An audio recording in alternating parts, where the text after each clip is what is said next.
नमस्कार, मैं हूं जायरा। एपीएन के लोकप्रिय कानूनी प्रोग्राम लीगल हेल्पलाइन में आपका स्वागत है। इसमें हमारे कानूनी विशेषज्ञ रोजमर्रा की जिंदगी की समस्याओं से जुड़े कानूनी मसलों पर आपकी शंकाओं का समाधान करते हैं। आप भी इस प्रोग्राम से जुड़ सकते हैं और फोन करके कानूनी राय ले सकते हैं। आज हम कॉन्ट्रैक्ट लेबर के बारे में बताएंगे और कॉन्ट्रैक्ट लेबर एक्ट से जुड़े नियम कानून बताएंगे। आज लगभग पूरे देश में ठेका वर्कर या कॉन्ट्रैक्ट लेबर धड़ल्ले से रखे जा रहे हैं। हर कोई इस नाम से वाकिफ है और इसी संदर्भ में आज हम कॉन्ट्रैक्ट लेबर एक्ट के बारे में चर्चा करेंगे। अगर कोई कॉन्ट्रैक्ट वर्कर है तो उसे क्या क्या सुविधा मिलनी चाहिए, क्या उसके हक होते हैं। अधिनियम मुख्य नियोजक और ठेकेदार पर कई जिम्मेदारियां हैं। कॉन्ट्रैक्ट वर्कर को कई तरह की सुविधाएं सुनिश्चित करना होता है। ठेकेदार का कर्तव्य होता है कि मुख्य नियोक्ता या प्रिंसिपल एम्प्लॉयर के अधिकृत प्रतिनिधि की उपस्थिति में मजदूरी का वितरण सुनिश्चित करे। तो ये तो थी कुछ बुनियादी जानकारी कॉन्ट्रैक्ट लेबर पर। हमारी आज की कानूनी विशेषज्ञ अधिवक्ता AOR डॉक्टर स्वाति जिंदल गर्ग जी आपको इसके बारे में और ज्यादा तफसील से जानकारी देंगी। अगर आपका कोई सवाल है तो आप फोन करके राय ले सकते हैं। हमारा फोन नंबर है 0120-612-7937। इसके अलावा आप 0120-612-7938 भी डायल कर सकते हैं।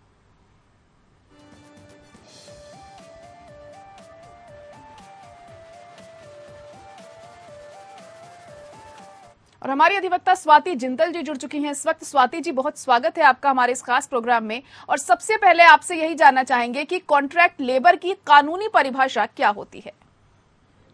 देखिए जायरा जी, अगर कोई भी वर्कर किसी ठेकेदार के माध्यम से अगर एम्प्लॉयर प्रिंसिपल एम्प्लॉयर अगर वो रखता है अपने पास, चाहे वो उसकी जानकारी में हो या ना हो, उसको हम कॉन्ट्रैक्ट लेबर कहते हैं। जी जी जी, तो उसमें कॉन्ट्रैक्ट लेबर एक्ट जो होता है उसका मकसद क्या होता है, ये क्यों लाया गया? क्योंकि देखिए, भारत एक गरीब देश के नाम से जाना जाता था पहले, और स्पेशली ये जो कॉन्ट्रैक्ट वर्कर्स होते हैं, इनकी जो पोजीशन ऑफ बार्गेनिंग या पोजीशन ऑफ पावर है as compare to permanent workers, उनके हिसाब से अगर हम देखें तो काफी कम होती है। तो उनके जो इंटरेस्ट हैं उनको प्रोटेक्ट करने के लिए ये जो एक्ट है ये बना। और इसका मेन मकसद भी यही है कि बार्गेनिंग पावर में जो भी कमजोरी है उसको ओवरकम किया जाए, और वो उनके जो बेसिक, जिसे कहते हैं फंडामेंटल बेसिक राइट्स जो होते हैं, और चाहे उनकी सुरक्षा के ऊपर वो बेस्ड हो, चाहे उनको बोनस मिल रहा है, मिनिमम वेज मिल रही है, ये सारी चीजों को, इन पैमानों को देखते हुए ये एक्ट बनाया गया है ताकि उनका शोषण ना हो, उनकी सिक्योरिटी को मद्देनजर रखते हुए। जी जी, तो इस एक्ट में क्या कुछ कहा गया है जो उनके हक में है, जो लेबर्स के हक में है, क्या कुछ बातें इसमें बताई गई हैं? इसमें देखिए काफी सारे ऐसे इंस्पेक्टर्स अपॉइंट हुए हैं, लाइसेंसिंग अथॉरिटीज, रजिस्ट्रेशन ऑफिसर्स, इन सब की नियुक्ति हुई है, जो कि राज्य के लेवल पे स्टेट गवर्नमेंट इनकी नियुक्ति करती है। वो सब इसलिए किया गया है कि अगर कल को प्रिंसिपल एम्प्लॉयर है और वो कॉन्ट्रैक्चुअल वर्कर्स रखना चाहता है, तो जब तक उसके पास जो रजिस्ट्रेशन नहीं है, तब तक वो कॉन्ट्रैक्चुअल लेबर को एम्प्लॉय नहीं कर सकेगा, इवन थ्रू अ कॉन्ट्रैक्टर। दूसरी तरफ जो कॉन्ट्रैक्टर है, जब तक उसके पास लाइसेंस नहीं है, तब तक उसके पास ये राइट नहीं है कि वो कॉन्ट्रैक्चुअल लेबर किसी भी प्रिंसिपल एम्प्लॉयर को प्रोवाइड कर सके। अब ये लाइसेंस उस कॉन्ट्रैक्टर को किस बेसिस पे मिलता है, ये इसके लिए काफी सारे पैमाने हैं कि क्या वो बेसिक जितने वर्किंग आवर्स हैं उससे ज्यादा तो काम नहीं करवा रहे हैं, मिनिमम पे दे रहे हैं या नहीं दे रहे हैं, जो बेसिक फैसिलिटीज हैं। दूसरी तरफ जो प्रिंसिपल एम्प्लॉयर, अगर हम उसे देखें, उसको रजिस्ट्रेशन जब तक नहीं मिलेगा, जब तक वो बेसिक फैसिलिटीज अपनी संस्थापन है वहां पर वो प्रोवाइड नहीं कर रहा। जैसे मान लीजिए कैंटीन सुविधा, क्या वो दे रहा है? एक मिनिमम लेवल का न्यूट्रिशन देने वाला खाना क्या उस कैंटीन में अवेलेबल है? क्या provisions of rest rooms and washroom, क्या ये प्रोविजंस अवेलेबल हैं उसके कार्यस्थल पे? तो ये सारी चीजें देखते हुए ही रजिस्ट्रिंग ऑफिसर या लाइसेंसिंग अथॉरिटी, प्रिंसिपल एम्प्लॉयर या कॉन्ट्रैक्टर, उन दोनों को रजिस्ट्रेशन और लाइसेंसेस प्रोवाइड करेंगे। तो इससे कई हद तक हम ये इंश्योर कर सकते हैं कि जो कॉन्ट्रैक्ट लेबर है उसको जो बेसिक नेसेसिटीज हैं वो तो प्रोवाइड हो ही। जी जी, ओवर टाइम और सैलरी को लेकर क्या कुछ नियम दिए गए हैं? देखिए, on the face of it अगर हम देखें जायरा जी, तो ऐसे स्पेशल तौर पर तो ये एक्ट ओवर टाइम और सैलरी की बात नहीं करता, बट इनडायरेक्टली अगर देखें सेक्शन 12 है, सेक्शन 29 है, इनडायरेक्टली ये बात करते हैं कि भाई ओवर टाइम आप ठीक तरीके से देंगे वर्कर्स को। इन्होंने एक, अगर हम देखें वैसे ओवर टाइम के अगर हम पैमाने देखते हैं तो एक ग्राउंड रूल ये है कि आपकी जो भी सैलरी है उसका डबल द रेट आपको ओवर टाइम के लिए मिलेगा। तो अगर वैसे वो चीज अगर हम देखें डायरेक्टली नहीं है, but section 12 and section 29 like I said, उन्होंने उसमें पैरामीटर्स बना रखे हैं कॉन्ट्रैक्टर्स के लिए और प्रिंसिपल एम्प्लॉयर के लिए कि ये सारी चीजें टेकन केयर ऑफ होंगी। जी। अगर कोई ठेकेदार किसी कॉन्ट्रैक्ट लेबर को शोषित करता है तो क्या करना चाहिए, उसको क्या कदम उठाना चाहिए ऐसे में? बहुत सारे प्रोविजंस हैं। देखिए, सबसे on the face of it, अगर वो एक फिजिकल शोषण है तो उसके पास ये प्रोविजन है कि वो पुलिस को बुलाए फौरन, उसकी जो कंप्लेंट है उस पर कार्रवाई की जाएगी। दूसरी तरफ जो लेबर ऑफिसर्स होते हैं, आजकल देखिए ये जो सोशल सिक्योरिटी जो कोड ऑफ कंडक्ट है ये बहुत स्ट्रिक्टली फॉलो किया जाता है। तो अगर कोई इससे रिलेटेड उसको प्रॉब्लम है तो वो लेबर ऑफिसर्स के पास भी कंप्लेंट कर सकता है, जो कि फौरन उस पर एक्शन होता है जाहिर तौर पर। जी बिल्कुल स्वाति जी, कॉन्ट्रैक्ट लेबर के पंजीकरण और लाइसेंसिंग से जुड़े क्या कुछ नियम होते हैं, थोड़ा तफसील से विस्तार से जानना चाहेंगे आपसे। देखिए, रजिस्ट्रेशन इसकी अगर कराएगा तो वो कराएगा प्रिंसिपल एम्प्लॉयर। उसके लिए जैसे मैंने आपको ऑलरेडी बताया कि कुछ काफी सारी चीजें हैं जो देखा जाता है कि उसने वर्क प्लेस पे प्रोवाइड कर रखी हैं। वो फैसिलिटीज जैसे basic facilities like canteen, rest rooms, washrooms, other facilities, और जो प्रोटेक्शन के लिए जैसे फायर एक्सटिंग्विशर है या नहीं है, और अदरवाइज ऑल्सो कोई हजार्ड तो नहीं है, बेसिक सिक्योरिटी मेजर्स ये लिए गए हैं नहीं है। तो प्रॉपर जांच ऑफिसर्स आते हैं उस वर्क प्लेस पे और वो देखते हैं अगर सारे पैरामीटर्स अगर टेकन केयर ऑफ हैं तभी उस प्रिंसिपल एम्प्लॉयर को रजिस्ट्रेशन मिलेगा। दूसरी तरफ अगर हम कॉन्ट्रैक्टर को देखें जो कि ये कॉन्ट्रैक्ट लेबर प्रोवाइड करता है, अगर उसने सारे मापदंडों को फुलफिल नहीं किया है तो उसको लाइसेंस नहीं मिलता जब तक, और अगर उसे लाइसेंस नहीं मिलेगा तो वो फिर एलिजिबल ही नहीं है किसी प्रिंसिपल एम्प्लॉयर को लेबर प्रोवाइड करने के। चलिए ठीक है स्वाति जी, आप बनी रहिए। कॉलर हमारे साथ इस वक्त जुड़ चुके हैं AK मदान दिल्ली से। मदान जी, अपना सवाल पूछ सकते हैं आप। मैडम जी। हेलो मैम जी, हम सुन पा रहे हैं आपको, सवाल पूछिए अपना। हाँ मैडम, हमने अभी देखा है तो ये कॉन्ट्रैक्ट लेबर रखी जाती है और जिस सैलरी पर ये रखते हैं कॉन्ट्रैक्ट, गवर्नमेंट इनको कहती है कितना पेमेंट आपको देना होगा, वो उनकी लिस्ट भी देते हैं जी, बट एक्चुअली ये लेबर को उतनी ना देते, उसके 50% अपने पास रखते हैं तो इधर से उधर तक बढ़ जाती है। तो लेबर को तो बेचारे को 50% मिलती है और आज तक किसी ने उस पर केस नहीं किया। बहुत एजेंसी मैंने देखे जहाँ पूछता हूँ, अरे सर गवर्नमेंट तो इनको 15,000 हमारे लिए देती है, देते ही 7,000 है, शिकायत करेंगे तो उनको निकाल देंगे झूठी शिकायत करते हैं। जी जी। तो इस पर कुछ होना चाहिए। जी बिल्कुल स्वाति जी, अच्छा सवाल उठाया यहाँ पर इन्होंने, तो ऐसे में क्या करना चाहिए और ये नियम इस हिसाब से कैसे बना हुआ है? देखिए जायरा जी, होता क्या है कि गवर्नमेंट ने सोशल सिक्योरिटी के लिए काफी सारे स्टैट्यूट्स पास किए हैं, लॉज हैं हमारे पास। प्रॉब्लम क्या है इन लॉज को इनैक्ट करने में। अब अगर ये लॉज पूरे अच्छी तरह बने हुए हैं, एक मापदंड गवर्नमेंट ने सेट कर दिया है और अगर कहीं वो फॉलो नहीं हो रहा है तो कहीं ना कहीं ये पब्लिक की कमी है। क्योंकि देखिए गवर्नमेंट हर वर्क प्लेस में घुसकर हर एक के अकाउंट चेक नहीं कर सकती, उसको किसी ना किसी बेसिक कंप्लेंट की जरूरत है उस अकाउंट को खोलने के लिए। अगर सभी लोग ये सोचने लगेंगे कि भाई कंप्लेंट करने से हमारे ऊपर एडवर्स एक्शन लिया जाएगा तो फिर बदलाव तो नहीं आ सकता। देखिए बदलाव हमेशा ग्रास रूट लेवल से ही आता है, जो पीड़ित है उसी को आवाज उठाने की जरूरत है और अगर वो आवाज उठाता है तो जरूर उसके ऊपर एक्शन लिया जाएगा। अगर उसको ऐसा लगता है तो किसी हद तक अपने आप को अनोनिमस रख के वो आवाज उठा सकता है।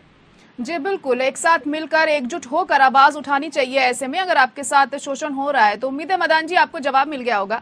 अगला सवाल स्वाति जी ये जानना चाहेंगे कि अगर कंपनी रजिस्टर्ड नहीं है या अगर ठेकेदार का लाइसेंस नहीं है तो ठेका वर्कर को प्रत्यक्ष कार्यकर्ता माना जाएगा, इसे कैसे समझें? यहाँ पर क्या पेनल्टी का भी प्रावधान होता है? देखिए बहुत सारे केसेस इस बात पर लगे हैं, हाई कोर्ट ने, सुप्रीम कोर्ट ने काफी डिसीजंस दिए हैं और उसमें एक बात ये उभर कर आई है कि एक वर्कर डायरेक्ट है या कॉन्ट्रैक्चुअल है, ये काफी चीजों पे डिपेंड करता है।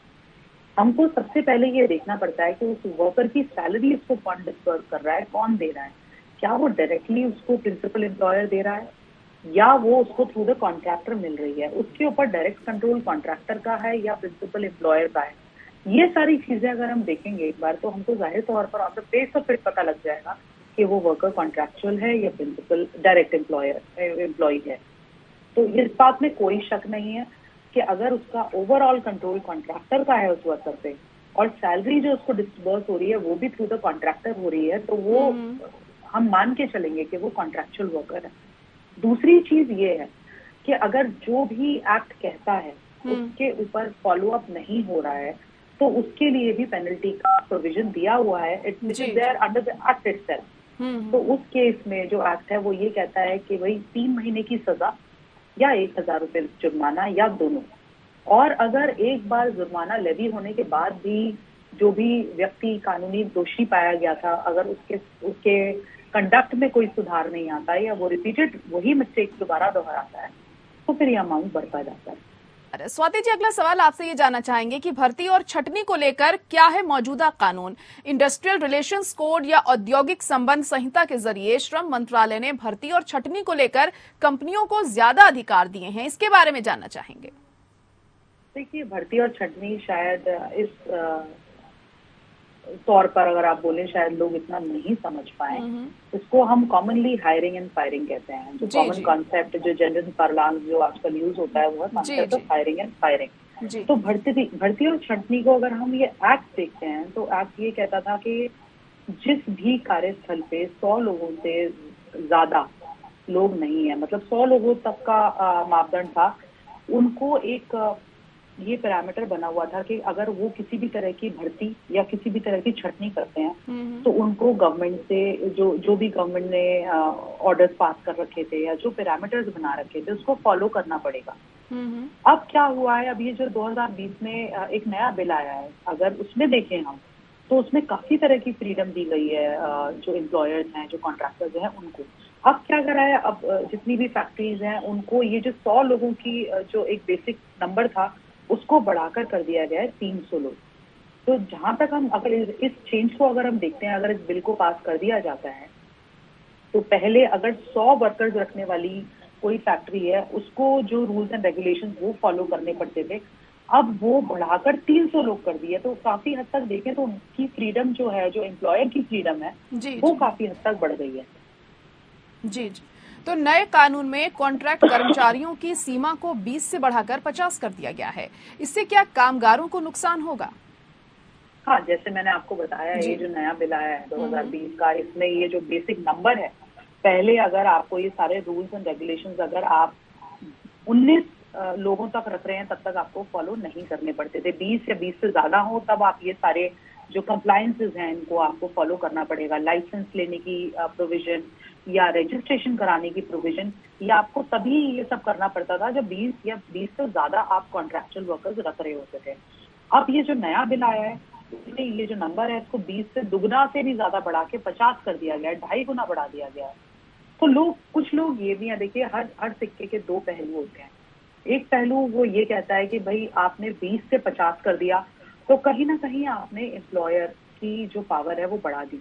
आपने उसको पहले अपने रूल्स एंड रेगुलेशंस में 20 पे लाके खड़ा कर दिया था, अब उसको फ्रीडम है, अगर वो 49 लोग भी रख रहा है कॉन्ट्रैक्ट पे तो वो चाहे तो इसको ये रजिस्ट्रेशन और ये सब लाइसेंसेस का झमेले में पड़ने की जरूरत नहीं है। बट अगर हम दूसरी तरफ देखा जाए तो वो ये कहते हैं लोग कि भाई अगर आपने ये लाइसेंसेस और कंप्लायंसेस अगर आप इसको घटाते हैं तो जो ईज ऑफ डूइंग बिजनेस है वो बेटर हो जाती है। इससे ज्यादा से ज्यादा लोगों को ये प्रोत्साहन मिलता है कि वो भी फैक्ट्री सेटअप करें, वो काम बढ़ाएं। आज India is about to become the most populated country of the world. बहुत क्लोज है हम चाइना को बीट करने में। तो ऐसे में हमें काम तो चाहिए, हमें ज्यादा से ज्यादा लोगों को एम्प्लॉय करने की कोशिश भी करनी पड़ेगी। इसीलिए गवर्नमेंट ने ये स्टेप उठाया है कि ये 20 से 50 कर दें तो ईज ऑफ बिजनेस बढ़ जाएगी, तो शायद ज्यादा से ज्यादा लोग आगे आएंगे, फैक्ट्रीज खोलेंगे और काम दूसरों को देंगे, एम्प्लॉयमेंट बढ़ेगी। जी। तो वहीं सामाजिक सुरक्षा को लेकर क्या मौजूदा कानून है? कामगारों के हित में कंपनियों को क्या करना होता है ऐसे में? सामाजिक सुरक्षा जिसे हम सोशल सिक्योरिटी भी कहते हैं, उसके हिसाब से अगर हम देखें तो बहुत सारे एक्ट हैं जो बने हुए हैं, जो लागू होते हैं उन सारे कार्यस्थलों पर, जिनमें कहीं ना कहीं गवर्नमेंट कंप्लायंसेस की रिक्वायरमेंट है। अगर हम देखें तो मिनिमम वेजेस एक्ट है, जो कि ये इंश्योर करता है कि किसी भी व्यक्ति को जो काम कर रहा है उसको एक पर्टिकुलर अमाउंट से कम पर आवर ना मिले, ताकि उसकी एक बेसिक रिक्वायरमेंट पूरी हो। दूसरी तरफ देखें तो हम पेमेंट ऑफ वेजेस एक्ट है, अगेन ये रेगुलेट करता है कि किसी को भी किसी काम के लिए आप एक पर्टिकुलर अमाउंट से कम नहीं दे सकते। फिर हमारे पास बोनस एक्ट है, बोनस भी कहता है कि भाई जो बेसिक मिनिमम है उससे कम आप बोनस नहीं रख सकते, एक पर्टिकुलर उन्होंने जिसे कहते हैं मिनिमम रिक्वायरमेंट रखी हुई है, इससे कम बोनस हो ही नहीं सकता। देन ग्रेचुटी एक्ट है कि अगर आपने इतने साल काम करा है तो आपको इतनी ग्रेचुटी मिलेगी। ये सारी सोशल सिक्योरिटी एक्ट है, इसमें मैटरनिटी बिल भी आ जाता है। फिर और भी दूसरी एक्ट हैं, जैसे सोशल सिक्योरिटी के तरफ हम जाएं तो फिर पॉश एक्ट है, जो ये इंश्योर करता है कि जो विमेन काम कर रही हैं कार्यस्थल पे उनकी सुरक्षा कैसे देखी जाए। काफी सारे सोशल सिक्योरिटी को मद्देनजर रखते हुए काफी सारे एक्ट गवर्नमेंट ऑफ इंडिया ने पास किए हैं। जी, तो काफी सारे एक्ट्स हैं इससे जुड़े हुए। अगर किसी कर्मचारी या ट्रेड यूनियन को लगता है कि नियोक्ता सामूहिक समझौते की शर्तों का पालन नहीं कर रहा है या सामूहिक समझौते के एक हिस्से के अर्थ के बारे में कोई असहमति है, तो ऐसे में क्या होगा? देखिए, अगर कोई एक ऐसा कॉन्ट्रैक्ट है उसके ऊपर आपका सेटलमेंट हुआ है, तो वो सेटलमेंट फिर एनफोर्सेबल अंडर लॉ हो जाता है। अगर दोनों तरफ से कोई भी एक सेटलमेंट को तोड़ने की कोशिश करता है तो वो एक अग्रीमेंट है जो तोड़ा जा रहा है, और फिर उसके खिलाफ आप कोर्ट को अप्रोच कर सकते हैं। लेबर यूनियन इसमें आ सकती है आपकी, या इंडस्ट्रियल डिस्प्यूट एक्ट में भी जा सकते हैं, डिपेंडिंग वो किस तरह का सेटलमेंट था और किस प्रोविजन के अंडर हुआ है। जी, अगर यूनियन समझौते का पालन नहीं कर रही है तो क्या नियोक्ता शिकायत दर्ज करा सकता है? बिल्कुल करा सकता है। अगर एक समझौता हुआ है तो वो दोनों पार्टीज ने उस पर साइन करे हैं। अगर उन दोनों पार्टीज में से एक भी उस समझौते के अगेंस्ट जाती है तो उसको कानूनी कार्रवाई का सामना करना ही होगा। जी, एक स्ट्राइक या लॉकडाउन गैर कानूनी कब माना जाता है ऐसे में? देखिए, ये एक्ट स्ट्राइक या लॉकडाउन है, ये एक एक्ट इस बारे में भी बात करता है। ये कहता है कि अगर आप कोई भी काम पर अगर सपोज मान लें कि वर्कर्स हैं वो स्ट्राइक पे जाना चाहते हैं, तो एक पर्टिकुलर नंबर ऑफ डेज का उनको नोटिस देना पड़ता है। अगर वो ये नोटिस देने बिना एकदम से ही स्ट्राइक पे बैठ जाएंगे तो इससे जाहिर तौर पे देखिए देश का भी नुकसान है। तो ये सारे मापदंड हैं, ये सब एक्ट में समझाए गए हैं कि आपको कितने दिन का नोटिस देना है अगर आप किसी भी तरह की स्ट्राइक पे या लॉकडाउन पे जाना चाहते हैं, और अगर ये फॉलो नहीं होते हैं तो फिर उस पर पेनल्टी या फिर पनिशमेंट का प्रोविजन है। चलिए ठीक है, बहुत शुक्रिया डॉक्टर स्वाति हमारे साथ जुड़ने के लिए। बहुत अहम जानकारी आपने दी हमारे दर्शकों को लेबर कॉन्ट्रैक्ट से जुड़ी हुई, और हमें उम्मीद है हमारे दर्शकों को इससे काफी फायदा पहुंचा होगा। और इसी के साथ लीगल हेल्पलाइन में आज के लिए इतना ही। मुझे दीजिए इजाजत, नमस्कार।